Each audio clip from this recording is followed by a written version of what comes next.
What's up? Welcome in. Hoge Jahns with you from inside Soldier Field after the second preseason game. Johnsy, and I don't even remember what the final score was, but it was a lot to a little. It was not good. Adam, not good. I know Mitch Trubisky scored more points than anybody on the Bears. That happened. Yeah, it did. There's photo evidence. It's kind of unbelievable. I'm sorry, like in terms of like storybook things or like stories that write themselves, like today was like Mitch Trubisky's revenge day. It's a preseason game, but good day for him. And yet it's also always believable, especially when we're here inside. So if you're watching on YouTube right now, we got kind of a different setup this week. Hope you enjoy it. But this is typically where we record our post-game episodes over the years. So it always seems like we're in this spot in the, I don't know, what are we? This suite. Yeah, this is a suite. I guess we're close to the press box in a suite. And we're always talking about something unbelievable happening. And it's like, at what point is it believable? Because it should be that Mitch Trubisky comes in here in the Soldier Field. And basically, let's be honest, that was most of the Bears starting defense too. Like other than Roquan Smith, who does make a huge difference, obviously, and Danny Trevathan, those were the starters out there. He was slicing and dicing them like he was Nick Foles against the Bears third teamers. Like a lot of quick passes, a good on the move touchdown throw to Jake Kumerow, the former Packer. A Rodgers guy. Yeah, Rodgers guy. Just a very efficient Trubisky day. I think the Bills wanted this for him. Like you could tell with the play calling, and they were aggressive, and the Bears got after him a little bit. They blitzed them quite a bit, but Trubisky had answers. How about that? Yeah, I was watching in the binoculars after he scores a touchdown. A lot of guys were coming up to him, kind of patting him on the head, saying, good for you. And, yeah, good for Mitch. It's a preseason game. I do think it carries some weight overall. Maybe we'll circle back to some of the Mitch stuff. But for the Bears, let's start with the quarterbacks, then maybe circle back to some of the concerns with defense or maybe how concerned you are about the defense. But this kind of gets back to what I feel like I've been talking about a lot the last couple of weeks, Johnsy, and I just don't have much faith in this offense. And it's not even really Andy Dalton's fault. It's just we've seen this story here in Chicago since Matt Nagy got here. And to me, it feels like it's going to take a special quarterback to really take this offense from not so good of an offense to potentially a lot better. Now, Fields still has to prove it, yes. But so far from what I've seen, I mean, you can make the argument that this offense right now is worse than it was last year. And I'm not even just basing that off of what we've seen in preseason, but I'm even saying like on paper coming into the year. They probably are worse off at left tackle right now. And otherwise, what's different? You've swapped out Mitch Trubisky for Andy Dalton. And I think even before today, and I think I have made the argument that Mitch Trubisky might be better than Andy Dalton at this stages of their careers. And today was evidence that he is. There's tangible proof today at Soldier Field. So my point, I guess, is, are they really going to go into the season like this? I mean, you could even just throw out all the developmental stuff, which does matter for Justin Fields. Like at some point, they got to move the ball. At some point, they got to get first downs and touchdowns. And from what I'm seeing, Justin Fields gives them a better chance to do that. I'm on the record of saying that Andy Dalton would have won the Bears quarterback competition last year. Like he's been that efficient that he's even hit down the field shots. He's been that good in practice. But what we're actually seeing in actual games against a different opponent, I think that's, I don't want to use the word alarming, but now it's of concern, right? 4 first downs in the first half for this offense. 0 for 5 on third downs. Yes, he has that touchdown pass to Rodney Adams, which came after a flood of boos on him, right? But like, has more Rodney Adams than him. Wasn't exactly a great. It was like, it was a good ball. It was a good ball. Like, it was fine. It's a ball that should have been made in one-on-one coverage, but Rodney Adams made the play. Yes. And he caught the ball off the guy's helmet, and then he took off, scored 73 yards. Like, more credit is given to Rodney Adams on that, even though the ball wasn't that bad by Andy Dalton. But like, this is 2 games in a row now. We've seen like 2 games. We saw last week start with 2 3-and-outs. This game started with 2 3-and-outs. There's no rhythm. All the good things we're seeing from Andy Dalton in practice against the Dolphins or the Bears starters, we're not seeing against actual opponents in a real game where there's live tackle. We're just not seeing it. and I heard it felt like excuses today. Like Andy Dalton's not getting to play with Allen Robinson. Yeah. And like, that's fair.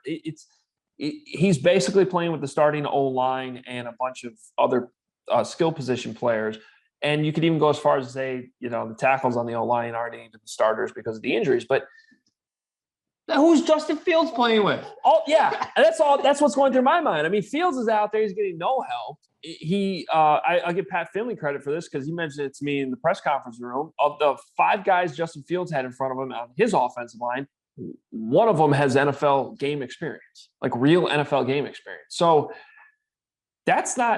he's dealing with that too. And neither of them were facing the Bills starters because the Bills held out almost all of their starters. Yeah. So, we can break this down preseason or not. The reality is the Bears were getting killed at halftime. And for the most part, it was the Bills backups versus the Bears starters with some obvious exceptions on offense.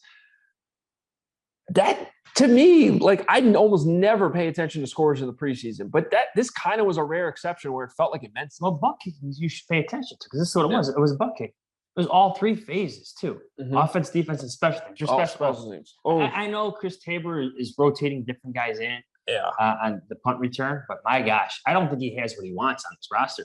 I have to say that since I became a special teams coordinator, it causes me more anxiety to see something. Like, I'm not going to lie. I'm just being honest. Like, it affects me more. Yeah. No, like, regardless of which team it is, when I see a play, I'm like, that's just wrong. That's not right. 79-yard touchdown. Who was it? Marquez Stevenson. Did I say that right? Like, that he scored. I went back and looked at the replay of it. And there was no one within 25 yards of him when he caught that ball. Now, either pedaled down or kicked it too far where the coverage isn't matched with the actual kick, or all those guys were just simply blocked. Then after that, they didn't tackle. The entire day, the Bears did not tackle. Look, both of those punts, the 2 long returns, they're both to the sideline. That's what you want. You want to use the sideline as basically a barrier, an extra tackler. And so here we go. Yeah, but the first one though was a legitimate hang time was good. That was a picture perfect punt, and you should be able to squeeze the returner to that side and make the play. And to let him get contained all the way to the outside and get as many yards as he did, that wasn't the touchdown. Now the second one I thought was a little bit more of a line drive, less hang time, a little bit farther downfield. That can make it tougher, but they still had opportunities to get downfield and make the stop. So regardless, it's just bad. Yeah, it's a problem. The tackling and defense was bad. Yeah. So I'd have Sherrick McManus in the building on Monday. And some different guys. He's not signed with anybody. Get him in the building. Fine answers. I don't think they have it on the roster right now. The Bears defense, the way that Trubisky picked them apart with mainly reserve receivers, because all their top receivers were held out of this game. Not just Josh Allen, their top receivers. Yeah, he had Devin Singletary. He had most of the Bills' very good offensive line in front of him, but it seemed too easy. And then that touchdown run that Devin Singletary had to open up the game. Robert Quinn ran right by him, right through Mario Edwards, and then Eddie Jackson. Yeah, I mean, those are what's going on there? Yes, those are 3 key defensive players. Like, that's a play that should translate in the preseason. 4th down. Yeah, it was 4th and 1 too. Yeah. I mean, when he pitched the ball in the backfield to Singletary, it was like, oh, that's a terrible call because the Bears had it covered, and then he ends up scoring a touchdown out of it. Yeah. So 1-on-1 with Robert Quinn at first. Yeah. One quick movement up the field, easy first down, and just kept going. And unfortunately, just being honest, we got 0 answers defensively after the game because none of the defense players spoke to the media. So we'll have to wait till the week to find out, I guess, what was happening out there, what the problems were. But I will say this. I'm not too concerned about the defense yet. I'm not going to be at that point. I do think Roquan Smith makes a huge difference and him not being out there on the field. But still, it's like, can I make one point about that? Like, it is preseason. You don't want to, hit the alarm bells or anything like that, or hit the panic button, whatever. But the quick throws, like the Bears' strength is up front, right? With Khalil Mack, Keem Hicks, even the blitzing Roquan Smith, like that is their strength. The quick throws, I thought, showed some weaknesses in that secondary where there are question marks. Bill Vildor, Duke Shelley. Artie Burns should not be one of your most impressive defensive backs in any game, really. True. And he's on the verge of, I want to say, potentially winning a starting spot, or at least having that conversation at Hallis Hall. We have to wonder if Vildor is actually ready for that spot. Yeah. So, Yeah, the defense was that was not what I expected to see today. I thought Mitch would have a few moments. And by the way, I know a lot of people are trying to make like some grand conclusion out of, oh, Mitch is over there in Buffalo and he's lighting them up. I mean, let's be honest, I saw the same Mitch that I've seen.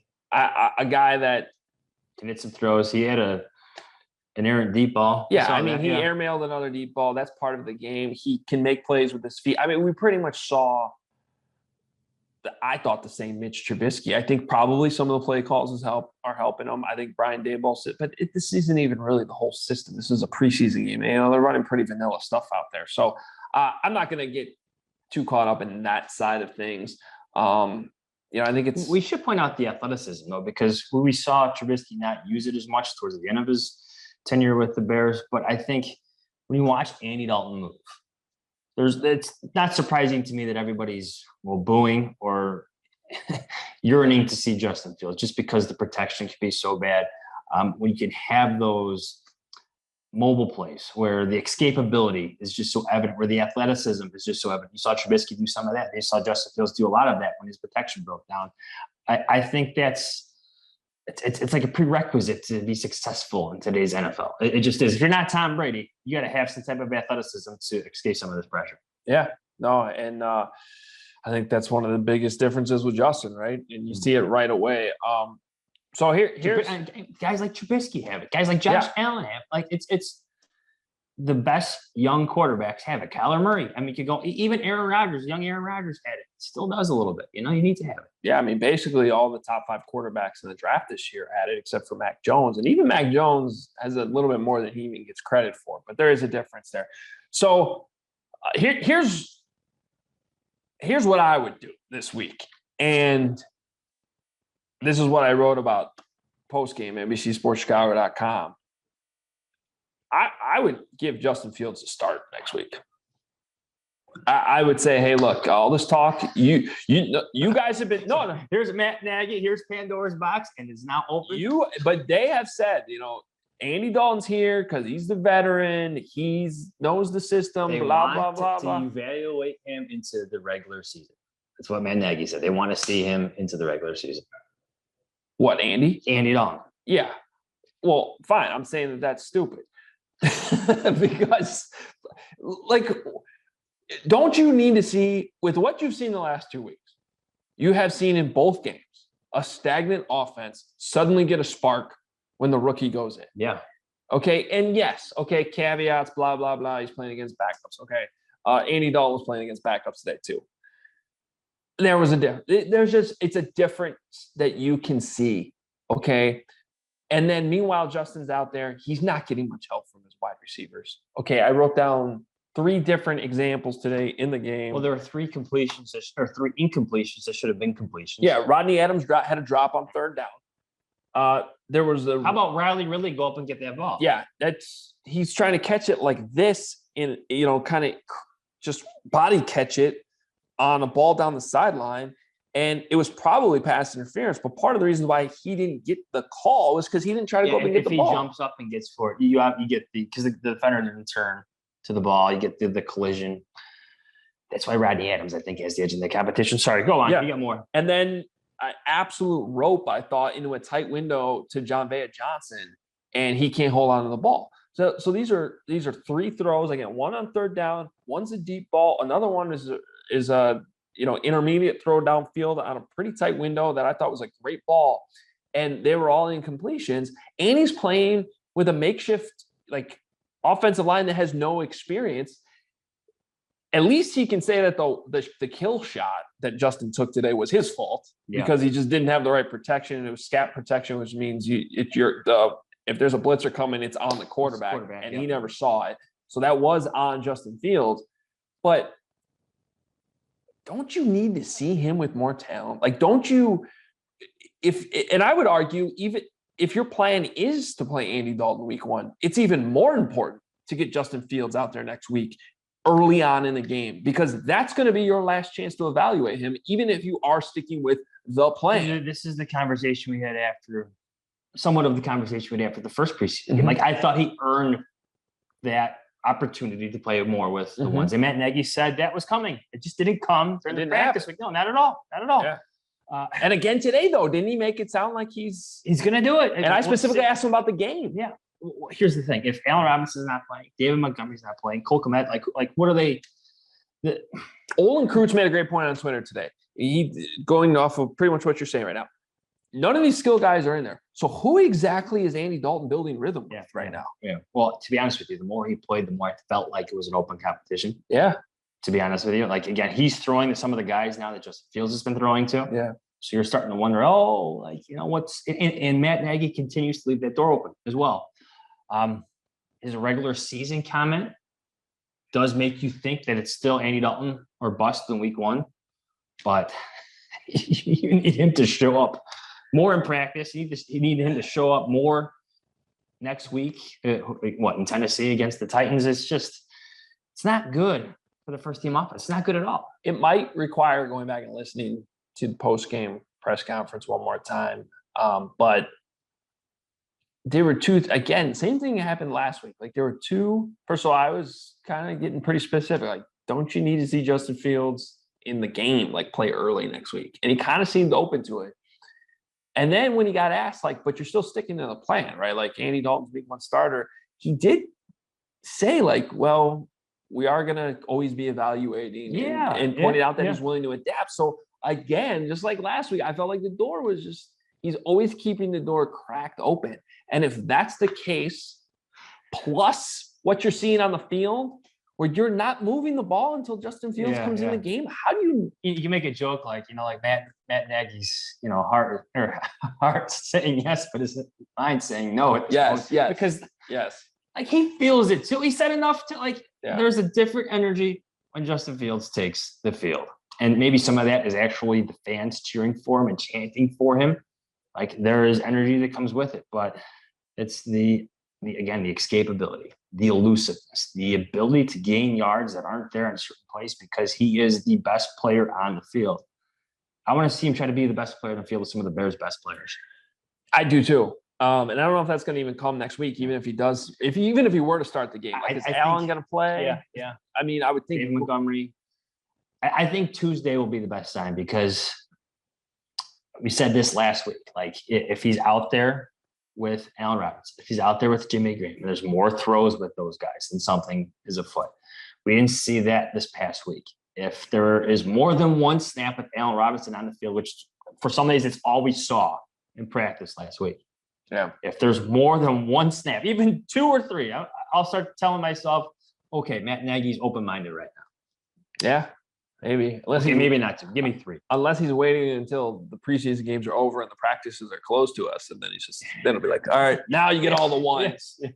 Well, Sean McVay has no idea it's coming. Here comes the gamemanship. That actually would not be surprising. Right? Especially because you got a 2-week window now. Yeah. You have 2 weeks now between the last preseason game. So I could actually see that happening. We're all trying to eat better, but healthy breakfast doesn't have to be boring. Magic Spoon has the amazing flavors you love, but without all the bad stuff. Let me tell you more. It has 0 grams of sugar, 13 to 14 grams of protein, and only 4 net grams of carbs in each serving. Only 140 calories a serving. It's keto-friendly, gluten-free, grain-free, soy-free, and low-carb. You can build your own box or get a variety pack with available flavors: cocoa, fruity, frosted, peanut butter, blueberry, and cinnamon. Frosted is one of my favorites. Plus, Magic Spoon is bringing back 2 super popular flavors, cookies and cream and maple waffle, permanently. When these flavors were first introduced for a limited time, they sold out extremely quickly. So go to magicspoon.com/Adam to grab your delicious cereal and try it today. And be sure to use our promo code Adam at checkout to save $5 off your order. And Magic Spoon is so confident in their product, it's backed with a 100% happiness guarantee. So if you don't like it for any reason, they'll refund your money, no questions asked. Remember, get your next delicious bowl of guilt-free cereal at magicspoon.com/Adam and use the code Adam to save $5 off. Thank you, Magic Spoon, for sponsoring this episode. This episode is brought to you by Four Sigmatic, a wellness company that is well known for its delicious mushroom coffee. Four Sigmatic's mushroom coffee is real, organic, fair trade, single origin Arabica coffee with lion's mane mushroom for productivity and chaga mushroom for immune support. Now you're probably thinking, does this coffee taste like mushrooms? I can guarantee you it tastes just like the coffee you love. It brews dark and nutty and tastes incredible. They have over 20,000 5-star reviews, and best of all, Four Sigmatic backs their products with a 100% money-back guarantee. Love every sip or get your money back.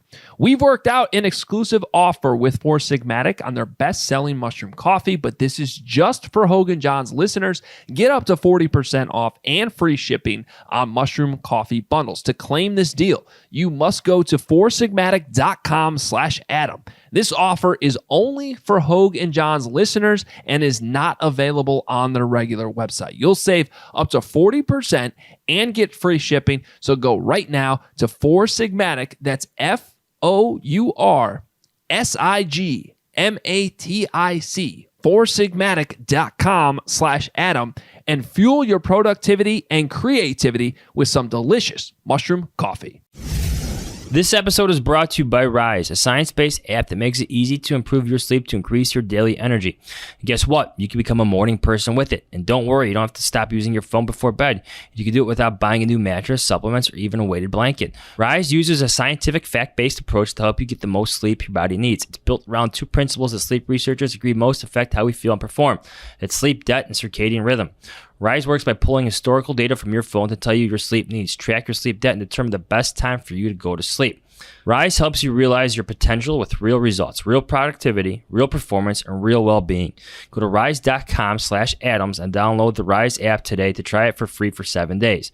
Most Rise users feel the benefits in just 5 days, so try it today to learn more about your sleep and energy levels, plus feel better, all for free during the trial. Whether you want to become a morning person, be less exhausted during the day, or improve your productivity and daily energy, Rise is the power behind your best day. That's risescience.com/Adams to try the Rise app free for 7 days.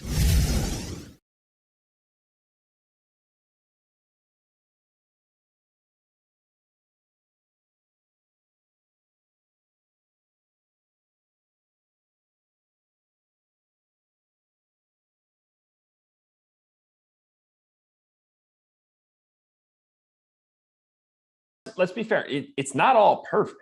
Like, Justin Fields almost got himself killed today. Scat protection. Like, that was actually very frightening. That's one of the biggest hits I've ever seen from this press box. Just looking down, his helmet flew 15 yards. Yeah. Like, oh my God. Actually, where I stand on that is I want to see how he feels tomorrow. Yeah. Because sometimes concussion symptoms show up a bit later. Bad night of sleep, all sorts of things. Yeah, he got rocked. And he missed a few throws too. It wasn't by any means perfect. I thought, the ball to Jesse James in the end zone could have been a little bit more. I thought the timing of Jesse James was off on that a bit. Maybe. And then the other one on fourth down over the end zone, like if you see there's like an end zone view of it, he had to get that ball up because the defender was sitting right there. I'm not making excuses for him, but yeah, I didn't think a coaching point I would have though in that situation is it's fourth down anyway. Like, you got to keep the ball in play. Yeah. Throwing it out of the back of the end zone does nothing there. Yeah. You got to keep the ball in play because you're losing possession anyway. So there's obviously things to learn from. At the same time, though, I mentioned the 3 plays that were all significant plays that were not caught.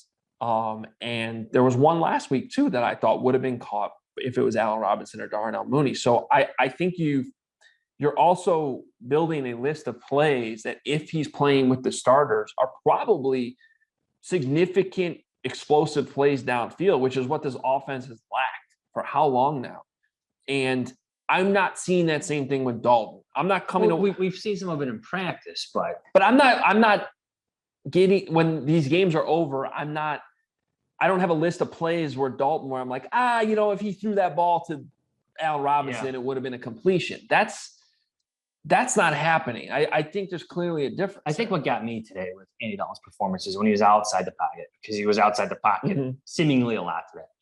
Like that is, he got lit up today too. That Elijah Wilkinson pancakes. Yeah. By the way, we're going to see a new left tackle in practice. Yes. And Larry Borum, I think. Even over Jason Peters. Come on.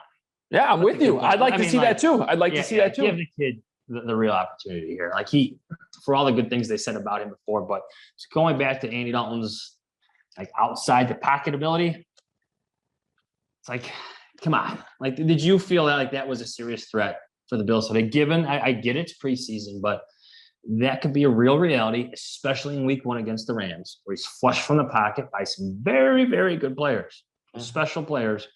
And then what happens? What do you get? Yeah. Not much. No. It could be a frequent sight. That's why I keep coming back to who gives the team the best chance to win.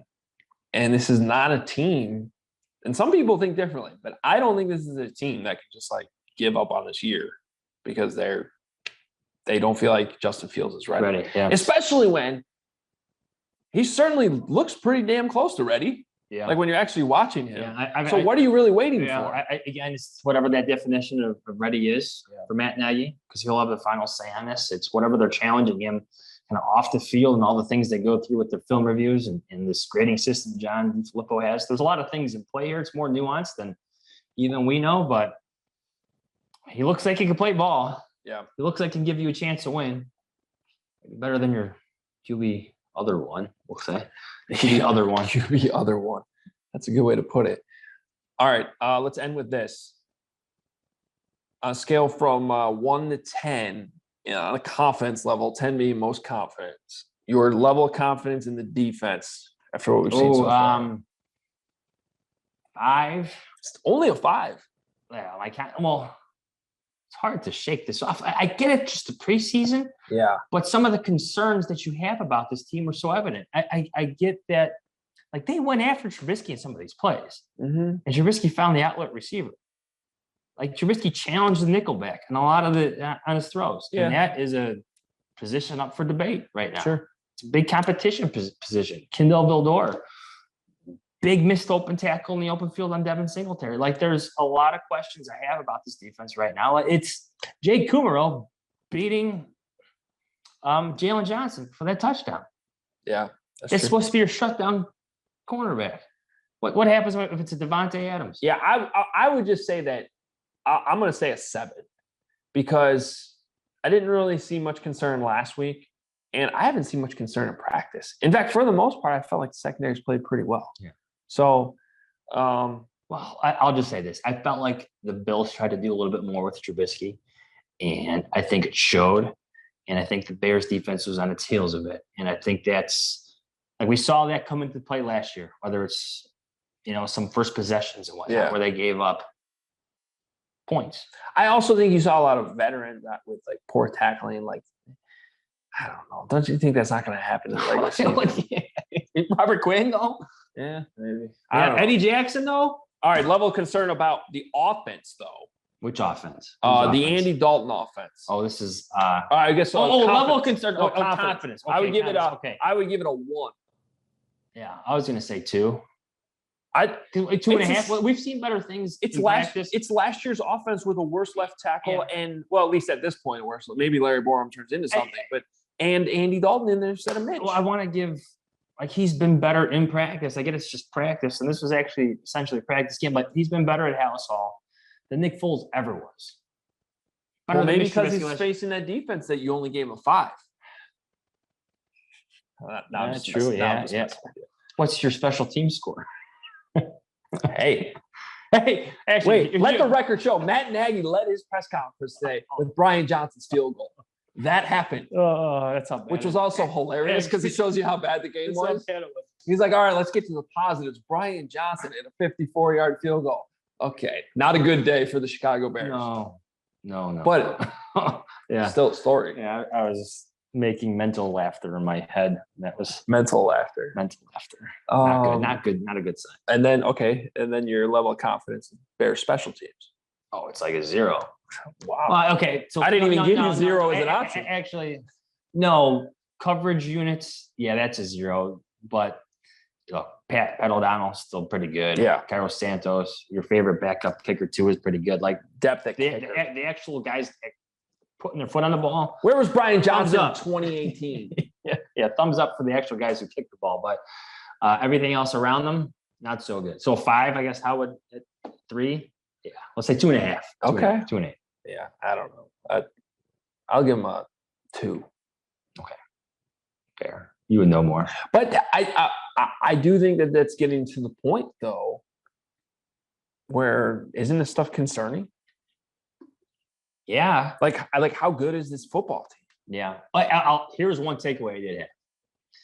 Like, you just get this general feeling, considering of all the reserves that played defensively for the Bills, the reserves at receiver and quarterback, like the Bills roster's better.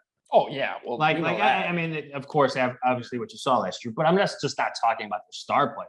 Like, from top to bottom, 53. Like, you just felt like the significance in gap between an 8-8 playoff team and one that made a run to the AFC but Championship I think game. that gets even more to my point where what was the difference for them last year, though?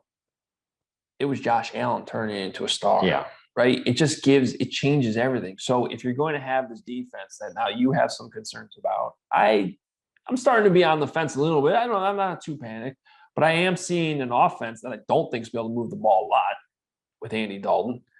And special teams does look like it might be a problem this year. You need something different at quarterback. Like, even at halftime, I think I tweeted, I was like, if only there was some obvious player that could give life to this offense. And then what happens? He comes out and he does it. This is going to be a conversation until the change is actually made, too. But this has to be a conversation that they're now having. Yeah, I know. No, but that the coaches are having. Yes. And they are having. Yeah, that you would hope they're having. Right? But until that change is made on the outside, this is going to be a continuous conversation where maybe Justin Fields and the Bears are better off if his development actually takes place on the field as opposed to off it his rookie year.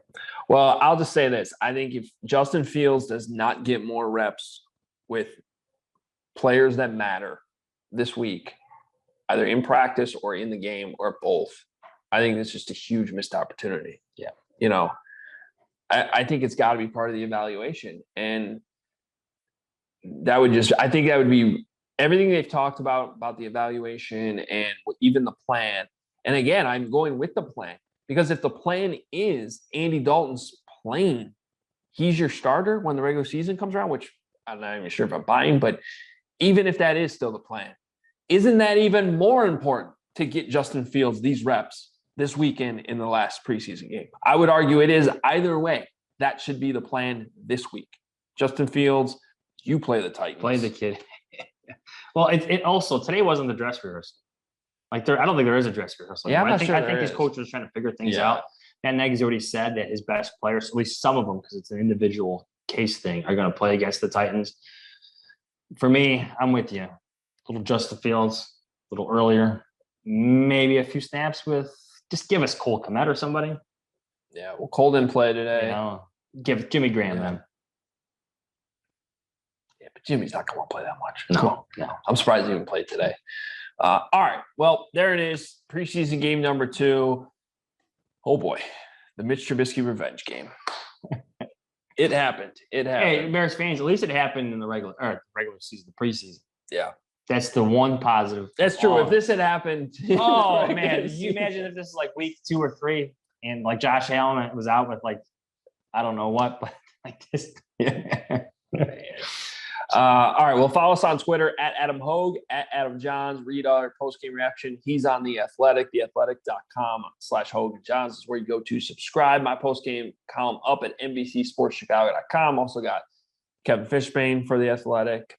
We have more coverage from Alex Shapiro as well on NBC Sports. John Greenberg was here. So John Greenberg was here today, too. He's not going to miss the Mitch Trubisky revenge game. Come on. All right. Hey.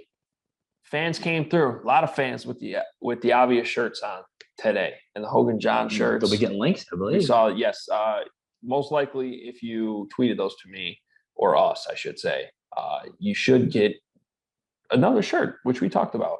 Somebody will be reaching out to you to get those to you. So thank you for that support. We appreciate you. Go to obviousshirts.com and click on the Hoge Jahns collection to get those shirts. There's plenty out there right now. I think everything just got restocked. Now's the time to get them before the regular season begins. I also think they put some new Justin Fields shirts on there today, if I saw right. I did see those. Yeah. So there's some new Field shirts for you there as well. Am I forgetting anything? No. Check us out on YouTube if you're not already. If you are, thank you. Hit subscribe, hit the notification button. We will be back in a few days. Will Justin Fields get those first team reps? I don't know if I believe Matt Nagy or not. Show it. Actions speak louder than words. Prove it. Prove it. Talk to you later in the week. See ya.